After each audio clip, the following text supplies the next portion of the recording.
ఇది తెలంగాణ ప్రపంచం రాయది, గులాబీ ప్రపంచం కాదు కానీ తెలంగాణ ప్రపంచం రాస్తే బాగుంటుంది.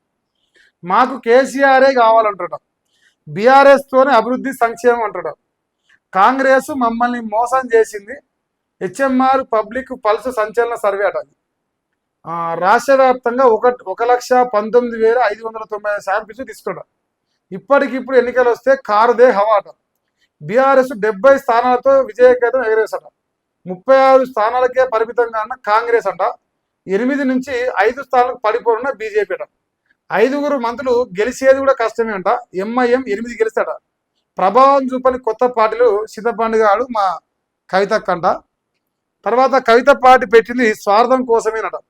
హెచ్ఎంఆర్ సర్వేలో పబ్లిక్ ఒపీనియన్ అంట. ఇది నాకైతే తెలియదు, ఇది నాకైతే తెలియదు. భవిష్యత్తులో సీఎంగా ఎవరు ఉండాలంటే ప్రజల మద్దతు 29% కేసీఆర్కు ఉందంట, 18% రేవంత్ రెడ్డికి ఉందంట, 16% కేటీఆర్ కంట, 11% బట్టి విక్రమార్కు, 9% బండి సంజయ్ కంట, 8% మా చింతపండు కానికంట, 4% కిషన్ రెడ్డి కంట, 2% మరి కవితక్క కంట, ఇతరులు 3% అంట. ఇది ఈ భూమి మీద ఈ సర్వే ఏడేసారు తెలియదు, నాకైతే తెలియదు. ఇది దొంగ సర్వేనా మంచి సర్వేనా, ఓన్లీ ఈ పత్రికలు వచ్చే సర్వేనా నాకు తెలియదు. అది మీరు చెప్పాలి. ఏళ్ళనన్నా రాసిరా ఈ సర్వే గురించి? నమస్తే తెలంగాణ రాయాలి, వాళ్ళ పేపర్ అని రాయాలి కదా ఈ సర్వే గురించి. ఇంకేమో ఇక రేవంత్ రెడ్డి రాష్ట్ర ప్రభుత్వ పనితీరుపై రేటింగ్ అడిగితే 24% పర్లేదు అంటారట, 32% బాగుంది అంటారట, 39% బాగాలేదు అంటారట, 5% చెప్పలేమంటాడు. అది ఇప్పుడు కూడా రేవంత్ అనే బాగుంటా మరి పనితీరు. మరి 60% మంది మంచిగా ఉందంటగా, బాగుంది 32, 24 పర్లేదు, ఇది 5 చెప్పలేమంటే 56 మార్కులు పడుతున్నా రేవంత్ అన్నకు. ఒకవేళ 56 మార్కులు పడి నిజమైతే మరి సీట్లు ఎట్టా బీఆర్ఎస్ పెరుగుతాయా? సీట్లనేమో బీఆర్ఎస్ ఉందంట, పర్లేదన్నేమో ప్రజలు అంటారట. ఏది నిజమని నమ్మాలి? అయ్యో శంకరి, ఏం వార్తనా ఈ వార్త? నీ వార్త చల్లకుండా. ఇంకా చూడు, ఉత్తర తెలంగాణ దక్షిణ తెలంగాణ అంట. కరీంనగర్ బీఆర్ఎస్ 10కి 10 సీట్లకు వెళ్తుందా? 10 సీట్లట. కాంగ్రెస్ 3 సీట్లు గెలిచాట. బీజేపీ 0 అట. ఇక చూసిర్రా, ఓయమ్మ 13 సీట్లు అంట మొత్తం కరీంనగర్లో. కరీంనగర్లో 0 అవుతుందా? ఇది 2 లక్షల ఓట్ల మెజార్టీతో 2 లక్షల పైన ఓట్ల మీద గెలిచిన బీజేపీ 0 వస్తాయా కరీంనగర్లో? అంతేలే. ఆయన పేరు ఏం పేరు? విద్యాసాగర్. ఆయన పేరు ఏం పేరు? విద్యాసాగర్ కాదు, వినోద్ కావచ్చు ఆయన పేరు. ఏం పేరు? ఆయన 2 సార్లు ఓడిపోయి ఇప్పటికి. ఆదిలాబాద్లో 7 బీఆర్ఎస్ గెలిచాట. ఇంకా మొత్తం బీఆర్ఎస్ రాసింది అంతేనా? ఇక అంతే, మొత్తం ఇలా బీఆర్ఎస్ వస్తాను.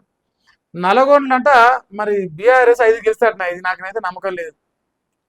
రంగారెడ్డిలో 10 గెలుస్తాడు, ఇది ఒప్పుకుంటా నేను. అబ్బో, బీజేపీ 7 రాసిన.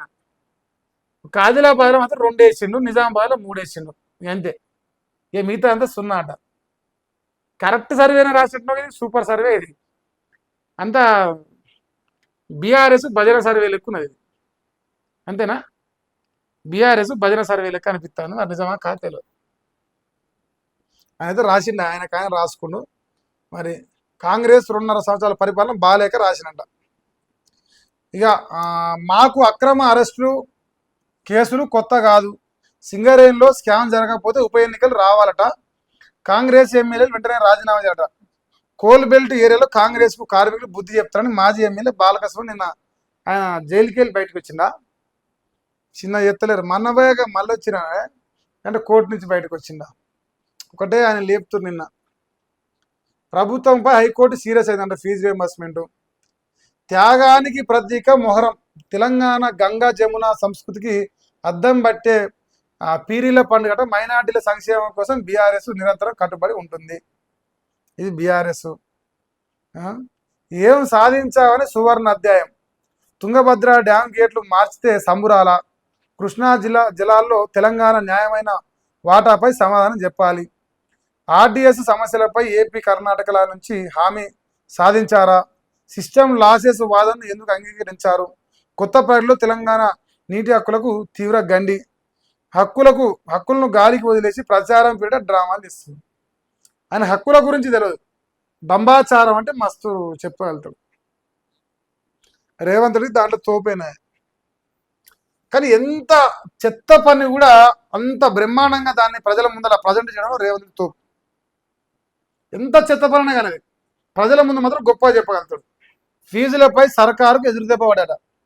ఫీజు రియంబర్స్మెంట్ రూల్స్ నిలిపివేసిన హైకోర్టు. ఇంజనీరింగ్ ఫీజుల వ్యవహారంలో మధ్యంతర ఉత్తర్వులు. జీవో నెంబర్ 9లోని 4 నిబంధనల అమలు నిలిపివేత. ప్రైవేటు కాలేజీల యాజమాన్యాలకు తాత్కాలిక ఊరట. బకాయిలు ఎప్పుడిస్తారని ప్రభుత్వాన్ని ప్రశ్నించిన ధర్మాసనం. అడ్వకేటు జనరల్ వాదిస్తారని చెప్పిన ప్రభుత్వ న్యాయవాది. ఇదే లాస్ట్ ఛాన్సు, అనేక వాయిదాలు ఇచ్చిన కౌంటర్ దాఖలు చేయరా. ఫిరాయింపు ఎమ్మెల్యేలపై హైకోర్టు అసహనం. మరో 2 వారాల గడువు, జూలై 22 తదుపరి విచారణ.